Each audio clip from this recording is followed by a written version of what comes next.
दोस्तों नमस्कार। आज जिस मुद्दे पे मैं आपसे चर्चा करने वाला हूं वो मुद्दा है आपकी थाली का, आपकी खाद्य सुरक्षा का। अगर इस देश में खाना महंगा होता जाएगा तो क्या होगा इस देश की आर्थिक स्थिति का हाल, इस देश के नागरिकों की स्थिति का हाल और ओवरऑल इस देश में डेवलपमेंट का स्तर क्या होगा। कभी आप सोच के देखिए दोस्तों, अगर मान लीजिए गेहूं हो जाता है 50 रुपए, सब्जियां हो जाती हैं 200 रुपए और इसी तरह से हर चीज, दूध हो गया 100 रुपए लीटर, अंडा मुर्गी हो गया 300 400 500 रुपए किलो। अगर हर चीज इस तरह से बढ़ेगी तो देश में आर्थिक स्थिति का क्या हाल होगा। 144 करोड़ लोगों में जहां हम आज 80 करोड़ लोगों को फ्री खाना बांट रहे हैं, उसका राजनीतिक विश्लेषण भी आप कर सकते हैं। अगर हम उसको आर्थिक सच्चाई भी माने तो 80 करोड़ लोगों को अगर भारत सरकार ये मानती है कि ये फ्री राशन के हकदार हैं, तो अगर राशन के दाम दुगने तीन गुने हो गए तो उस स्थिति में क्या होगा। ये मुद्दा बहुत गंभीर है। इसीलिए आज जो हम चर्चा करने वाले हैं वो भारत की आधार पे, जिसको हम कह सकते हैं कि इंफ्रास्ट्रक्चर की तो हम बात कर रहे हैं, लेकिन अगर हम फूड सिक्योरिटी की बात नहीं करेंगे तो इस देश में समस्याएं गंभीर हो जाएंगी। वो इसलिए गंभीर हो जाएंगी कि दुनिया में कोई ऐसा बाजार नहीं है जो आपकी जरूरतें पूरी कर सके। जब 144 करोड़ लोग अंतर्राष्ट्रीय बाजार में कुछ भी खरीदने के लिए उतरेंगे तो अंतर्राष्ट्रीय बाजार के दाम भी दुगने तीन गुना हो जाएंगे। इसीलिए बाकी किसी क्षेत्र में हम भारत को आत्मनिर्भर बनाएं या ना बनाएं, लेकिन खाद्य सुरक्षा के मामले में हमें आत्मनिर्भर होना सबसे ज्यादा जरूरी है। और अगर ऐसा नहीं हुआ तो हमें आयात पे निर्भर होना पड़ेगा। और जैसे ही दुनिया के बाजारों को पता लगता है कि भारत खरीदने आएगा तो वहां पे दाम बढ़ जाते हैं, क्योंकि कोई भी व्यापारी इस तरह के प्रॉफिट के मौके को खोना नहीं चाहेगा। तो भारत के पास क्या रास्ते हैं, इस बात की आज हमें चर्चा करनी जरूरी है। ये बहुत एक्साइटिंग एरिया शायद आपको ना लगे, लेकिन चिंताजनक स्थिति हमारे सामने है। दोस्तों सबसे बड़ी बात यह है कि आज जो हम बात कर रहे हैं इस देश में, आप पार्लियामेंट में सुने, राजनेताओं को सुने, सत्तारूढ़ को सुने, तो ऐसा लगता है सब कुछ ठीक है, खाने की कोई समस्या नहीं है, एग्रीकल्चर का प्रोडक्शन बढ़ रहा है, सब कुछ अच्छा चल रहा है। ये सरकार का दावा है, चाहे राज्य सरकारें हो या केंद्र सरकार हो। लेकिन जब हम इकोनॉमिक सर्वे को देखते हैं, भारत की ग्राउंड रियलिटी को देखते हैं, तो कुछ आंकड़े चौंकाने वाले हैं। उदाहरण के लिए, दुनिया में सबसे ज्यादा खाने के तेलों का आयात भारत करता है। करीब हम अपनी जरूरत का 70% तेलों का आयात करते हैं। तो क्या यह सुखद स्थिति है? मान लीजिए कल जैसे यूक्रेन वॉर के कारण अंतर्राष्ट्रीय बाजार में तेलों के दाम चढ़े थे, कोरोना के टाइम में दाम चढ़े थे, 200 रुपए लीटर हम तेल की बात करते थे और देश में हर जगह उसकी चर्चा थी। तो क्या यह स्थिति सुखद है? जैसे ही दालों के दाम बढ़ते हैं, 150-200 रुपए के ऊपर पहुंचने लगता है, हम दालों के आयात की बात करने लगते हैं। और इस बार का तो इकोनॉमिक सर्वे ये बोलता है कि दालों का प्रोडक्शन कम हुआ है, लेकिन देश की आबादी बढ़ी है। इसका मतलब क्या है कि दालों का जो अवेलेबिलिटी है वो कम हुआ है, मतलब डिमांड वही है या ज्यादा हुई है, सप्लाई कम हुई है, तो कॉमन सेंस ये कहती है कि दाम बढ़ेंगे। दूसरी तरफ हम कहते हैं हमारे यहाँ गेहूं का उत्पादन बहुत है, फिर हमने एक्सपोर्ट बैन क्यों किया? हम ये कहते हैं हमारे यहाँ पे सब्जियों का उत्पादन बहुत है, तो फिर हमने प्याज का एक्सपोर्ट क्यों बंद किया? हम ये कहते हैं कि नहीं सब कुछ ठीक ठाक है, तो दूध के उत्पादन की लागत जो बढ़ी है, जिसके कारण कोऑपरेटिव्स को या प्राइवेट सेक्टर को दूध के रेट बढ़ाने पड़े ताकि किसानों को पूरा पैसा मिल सके, ऐसी जरूरत क्यों हुई? आज स्थिति ये है कि जो मक्का हम पिछले 10-15 साल पहले 5-6 मिलियन टन एक्सपोर्ट करते थे भारत से, आज हम इंपोर्ट करने की बात कर रहे हैं, वो भी ड्यूटी फ्री। क्योंकि अंतर्राष्ट्रीय बाजार में जो स्थितियां हैं और जो भारत में है उनमें बहुत फर्क है। इसीलिए दोस्तों इस वीडियो को आप शेयर करिए, इस चैनल को सब्सक्राइब करिए और जो मुद्दे आज मैं आपसे चर्चा करने वाला हूं आपस में चर्चा करिए। अगर आप पॉलिसी मेकर्स को जानते हैं, पॉलिटिशियंस को जानते हैं, तो ये सवाल पूछिए, क्योंकि जब तक इन सवालों का जवाब नहीं मिलेगा तब तक सुधार नहीं होगा। आज स्थिति ये है कि अगर सब कुछ ठीक है तो महंगाई क्यों बढ़ रही है? अगर आप सरकारी आंकड़े देखें तो उसमें लिखता है कि साहब पिछले साल से ज्यादा प्रोडक्शन हो गया, लेकिन दूसरी तरफ जब आप आंकड़ा देखते हैं तो आपको लगता है दालों का प्रोडक्शन कम हुआ है, तिलहन का प्रोडक्शन कम हुआ है, मसालों का प्रोडक्शन कम हुआ है, कॉटन का प्रोडक्शन कम हुआ है, वर्चुअली हर क्रॉप का प्रोडक्शन कम हुआ है एक्सेप्ट पैडी का, या गेहूं और चावल को अगर हम छोड़ दें। कहने का मतलब क्या है? कहने का मतलब ये है कि इस समय जो हमारी एग्रीकल्चर प्रोडक्शन डेटा है वो कितना सही है। अगर आप मेरे से पूछें, मैं इस सरकारी डेटा को फेस वैल्यू पे लेना नहीं चाहूंगा। कारण बहुत सिंपल है। आप डॉक्टर मनमोहन सिंह की सरकार के टाइम पे जाइए, उस समय बेतहाशा महंगाई थी। आज से जो आबादी है वो कम थी, लेकिन महंगाई बहुत ज्यादा थी। कारण ये था कि सरकार इस गलतफहमी में थी कि जो डेटा उनके सामने आ रहा है वो सही है। सबसे बड़ी जो चुनौती हिंदुस्तान में आज है वो है रिलायबल डेटा की। और उस समय भी 2014 में जब मेरे साथ टीवी प्रोग्राम में बीजेपी के प्रवक्ता बैठते थे तो अक्सर मैं उनको कहता था कि मनमोहन सिंह सरकार ने जो आपको डेटा दिया है एग्रीकल्चर प्रोडक्शन का, इसको आप रीवैलिडेट करिए। ये डेटा सही नहीं है, आप फंस जाओगे। क्योंकि पॉलिटिशियंस में क्या होगा कि मनमोहन सिंह की सरकार में मान लीजिए कि 100 मिलियन टन प्रोडक्शन हुआ, तो मोदी सरकार को हर हालत में उससे ज्यादा दिखाना ही होगा, नहीं तो लगेगा कि आपने डेवलपमेंट में कुछ नहीं किया, एग्रीकल्चर का प्रोडक्शन आपके राज्य में खत्म हो गया, एक पॉलिटिकल मुद्दा बन जाएगा। तो इसलिए हिंदुस्तान में आप देखेंगे कि चाहे राज्य सरकारें हो या केंद्र सरकार, पिछली सरकारों से हमेशा ज्यादा डेटा करके ही छापा जाता है, पिछले सालों से ज्यादा ही छापा जाता है। सवाल इस बात का है कि इस डेटा का कंपाइलेशन कौन करता है? केंद्र सरकार? जी नहीं, वो डिपेंड करती है राज्य सरकारों पे। तो क्या राज्य सरकार करती है? जी नहीं, वो डिपेंड करते हैं डिस्ट्रिक्ट एग्रीकल्चर ऑफिसर्स पे। तो क्या डिस्ट्रिक्ट एग्रीकल्चर ऑफिसर्स फील्ड में जाते हैं? बहुत कम। मैं अपना अनुभव बताता हूं कि जब मैंने अपने क्षेत्र में, जहां पे मेरे पास सोयाबीन प्लांट था, मैंने वहां एक्सटेंशन एक्टिविटीज में खर्चा करके वहां का प्रोडक्शन करीब 5 से 7 गुना बढ़ा दिया था, लेकिन सरकारी आंकड़े वही जो 5 साल पुराना डेटा था वही बताते थे। जब प्रोडक्शन बढ़ गया तो आपको खाद की डिमांड बढ़ेगी, और जब खाद की डिमांड बढ़ेगी तो खाद की सप्लाई होनी चाहिए, क्योंकि कंट्रोल्ड कमोडिटी है। जब खाद की सप्लाई नहीं आती थी और मैंने जब राज्य सरकार और केंद्र सरकार के अधिकारियों से कहा कि हमारे क्षेत्र में खाद नहीं मिल रही है, तो उनका ये कहना था, देखिए आपके यहाँ से जो रिपोर्ट आई है, आपके वहाँ इतना प्रोडक्शन है ही नहीं, तो खाद किस बात की। जबकि हकीकत कुछ और थी कि प्रोडक्शन 5 गुना बढ़ चुका था। लेकिन सरकारी आंकड़े में एग्रीकल्चर ऑफिसर ने अपना डेटा नहीं बदला था, उसको लगता था कि दुनिया रुकी हुई है।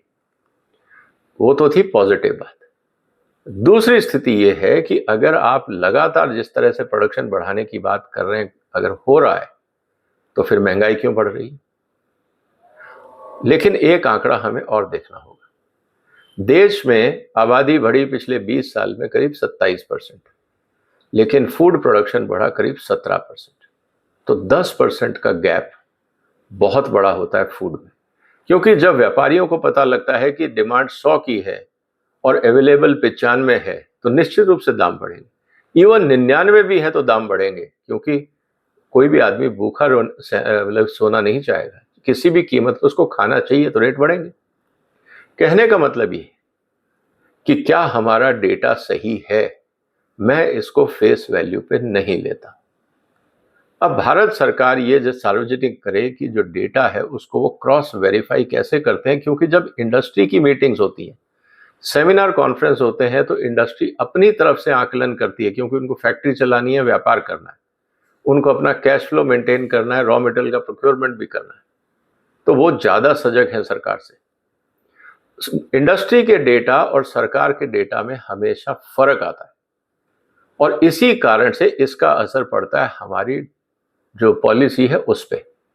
सरकार सोचती है सब कुछ ठीक है, इसलिए वो अलग पॉलिसी बनाती है, इंडस्ट्री उम्मीद करती है, जैसे इस समय पोल्ट्री की बात कर रहे हैं, मक्का 27 रुपए हो गया और सरकार को लगता है कि नहीं 22 MSP के आसपास रहेगा। 5 रुपए किलो मुर्गी का फीड बहुत मायने रखता है, क्योंकि उससे आपका प्रोडक्शन करीब 7 से 10 रुपए महंगा हो जाता है, और जब महंगा होता है और एक्चुअल उसका इफेक्ट आता है 15 से 20 रुपए किलो के आसपास, जो कंज्यूमेबल मीट है उसकी मैं बात कर रहा हूं। इस स्थिति में तो कंज्यूमर तो शोर मचाएगा कि महंगाई है, और जब महंगा होता है तो कंजम्पशन कम होती है, तो जो आपके फार्मर्स हैं उनकी इनकम कम होती है, जो वो प्लेसमेंट करते हैं ये सोच के कि खपत बढ़ेगी, एक्चुअली वो खपत कम होती है, तो उनको घाटे में बेचना पड़ता है, और जब सारे किसान घाटे में बेचने का प्रयास करते हैं तो बाजार गिरता है, और जब बाजार गिरता है तो सब किसानों को नुकसान होता है। ये बड़ा खतरनाक विशेष साइकिल है जिसको हमें समझना होगा। दूसरी इंपॉर्टेंट चीज है, अगर आप आंकड़ा उठा के देखें, सोयाबीन का जो बीज हम आज में इस्तेमाल कर रहे हैं वो 40 साल पुराना है। इसी तरह से जो किसान आज गेहूं के बीज इस्तेमाल कर रहे हैं वो 20 से 30 साल पुराने। सवाल इस बात का है कि हर साल 10,000 करोड़ रुपए जो रिसर्च के नाम पे दिया जाता है वो जाता कहाँ है, पहली बात। और दुख की बात यह है कि सरकार ये बोलती है कि हमने साहब 200 बीज 500 बीज हर साल नए रिलीज कर रहे हैं। आपको जरूरत ही नहीं है। आप ऐसा एक बीज रिलीज करिए जो किसानों की आमदनी बढ़ाए और देश को खाद्य सुरक्षा में आत्मनिर्भर करे। यहां पे कोई कंपटीशन नहीं है कि आप इतनी सारी वैरायटीज रिलीज कर रहे हैं, वो तो साइंटिस्टों में कंपटीशन होता है, उनको प्रमोशन चाहिए, आर्टिकल लिखने हैं, सब कुछ होना है। सवाल इस बात का है कि जितने बीज आपने रिलीज किए पिछले 5 सालों में, कितने किसानों ने अडॉप्ट किए, ये डेटा कहां है, और कितने किसानों ने अडॉप्ट किए। सवाल इस बात का है कि 100 में से क्या 2 काम आ रहे हैं, 3 काम आ रहे हैं, 5 काम आ रहे हैं। अगर 5 भी काम आ गए तो बहुत बड़ी अचीवमेंट है। तो सवाल अब इस बात का आता है कि जब हम रिसर्च पे ध्यान नहीं दे रहे, पैसा दे रहे हैं लेकिन आउटकम नहीं समझ पा रहे, उस स्थिति में क्या होगा? किसान की प्रोडक्शन कम हो रही है क्योंकि वाटर टेबल नीचे जा रहा है। हम जलवायु परिवर्तन की बात कर रहे हैं, क्लाइमेट चेंज की बात कर रहे हैं। सॉइल हेल्थ की हालत खराब है, जमीन में कार्बन की स्थिति जो एसेंशियल है पौधे की ग्रोथ के लिए, वो खत्म होता जा रहा है। पानी नहीं है, उर्वरकता जमीन की खत्म हो रही है, तो आपका बीज कैसे काम करेगा और प्रोडक्शन कैसे बढ़ेगा? इस पे कौन मॉनिटरिंग कर रहा है? क्या इसकी कोई मंथली रिपोर्ट या क्वार्टरली रिपोर्ट राज्य सरकारें जारी करती हैं कि किस क्षेत्र में कितना कार्बन कंटेंट है? आफ्टर ऑल इतने सारे एग्रीकल्चर डिपार्टमेंट्स, यूनिवर्सिटीज, खर्चा कहाँ जा रहा है? मंथली रिपोर्ट क्यों नहीं मिल रही ताकि हम वक्त रहते उस पर कार्रवाई कर सकें? 5 साल बाद 10 साल बाद पता लगता है जी जमीन खत्म हो गई, तो 10 साल की सरकारें क्या कर रही थी? ये बात भी एक चिंता की। तीसरी सबसे बड़ी चिंता की बात जो राजनीतिक दृष्टि से है और आर्थिक दृष्टि है कि पूरा फोकस एमएसपी पे है कि किसानों की एमएसपी बढ़नी चाहिए, प्रोडक्शन बढ़े या ना बढ़े, क्वालिटी बढ़े या ना बढ़े, लेकिन एमएसपी बढ़नी चाहिए। ये भारत को कंगाली के हालात पे लेके जाएगा। कारण मैं आपको एक छोटा सा उदाहरण देता हूं, सूर्यमुखी का, सनफ्लावर का। अंतरराष्ट्रीय बाजार में जो सनफ्लावर है, जो तेल मिलता है वो है करीब 91 रुपीज लीटर, 91 रुपए लीटर। एमएसपी है 82 रुपए किलो बीज की। अगर 50% भी आप मान लेते हैं तो प्रोडक्शन कॉस्ट हिंदुस्तान में आएगी करीब 160 रुपए। तो रॉ मटेरियल कॉस्ट है, 10 रुपए और जोड़ दीजिए, 170-175 रुपए किलो से नीचे आपका तेल बनेगा ही नहीं हिंदुस्तान में, जबकि अंतरराष्ट्रीय बाजार में वही तेल 90 रुपए के आसपास है। अब किसान से कौन ये बीज खरीदेगा? आप हर साल एमएसपी बढ़ा रहे हैं, व्यापारी तो नहीं खरीदेगा, तो सरकार खरीदेगी तो करेगी क्या? सवाल इस बात का है। तो क्या एमएसपी, हर साल हम एमएसपी बढ़ा रहे हैं हर क्रॉप की, किसान की आमदनी बढ़नी चाहिए, लेकिन एमएसपी गलत रास्ता है। आप किसान को टेक्नोलॉजी दो, अगर आपने उसकी प्रोडक्शन को डबल कर दिया, चाहे एमएसपी उतनी ही रही, तो उसकी आमदनी डबल हो जाएगी। अगर उसकी क्रॉप में मान लीजिए 100 रुपए की लागत में 20 रुपए प्रॉफिट होता था, तो आपने उसका अगर प्रोडक्शन मान लीजिए 200 रुपए कर दिया, तो उसका प्रॉफिट 20 की जगह 40 हो जाएगा। किसान खुशहाल होगा प्रोडक्टिविटी बढ़ने से, ना कि एमएसपी बढ़ने से। इस बात को आपको समझना होगा। लेकिन हमारा पूरा राजनीतिक फोकस एमएसपी पे है और यही फायदा, सबको पता है कि एमएसपी बहुत खतरनाक रास्ता है, लेकिन सत्तारूढ़ दल को घेरने के लिए ऑपोजिशन ने किसानों को उकसाने के लिए एक बहुत अच्छा रास्ता अपना रखा है कि हम आपकी एमएसपी गारंटी करवाएंगे, और किसान उनके पीछे लग जाते हैं। जबकि किसान इस बात को भूल जाते हैं कि जैसे ही आप एमएसपी इतनी ज्यादा आपकी हो जाएगी तो व्यापारी आपसे नहीं खरीदेंगे। एमएसपी तो मैं आपको तब दूंगा जब मैं आपसे खरीदूंगा। जब मैं आपसे खरीद ही नहीं रहा हूं तो मैं एमएसपी क्यों दूं आपको? सवाल इस बात का है। मैं तो आयात कर लूंगा। फिर आप कहोगे जी कस्टम ड्यूटी बढ़ा दो। कितनी बढ़ाओगे?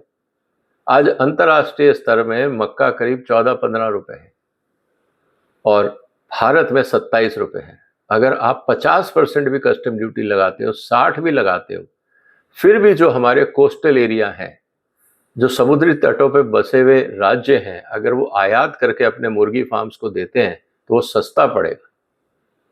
तब आप क्या करोगे? ये समझने की बात है। इसके अलावा जो सबसे बड़ी बात है कि एग्रीकल्चर स्टेट सब्जेक्ट है। क्या स्टेट गवर्नमेंट्स को फूड सिक्योरिटी प्लान नहीं बनाना चाहिए? हर राज्य जो अपने आप को बोलता है कि एग्रीकल्चर उसका क्षेत्र है, फूड डिस्ट्रीब्यूशन, महंगाई कंट्रोल उनका क्षेत्र है, उनका फूड सिक्योरिटी प्लान कहाँ है? एक भी राज्य बता दीजिए जिसका फूड सिक्योरिटी प्लान आपने देखा हो। नहीं मिलेगा, क्योंकि उनको भी पता है कि अगर फूड सिक्योरिटी प्लान जनता के बीच में रख दिया तो सरकार चलाना मुश्किल हो जाएगा, क्योंकि उनके बस की बात नहीं, उनके पास कोई प्लान नहीं। फिर आप नेतागिरी नहीं कर पाओगे, आपको जमीन पे उतर के काम करना पड़ेगा। ये बहुत ही इंपॉर्टेंट चीज है।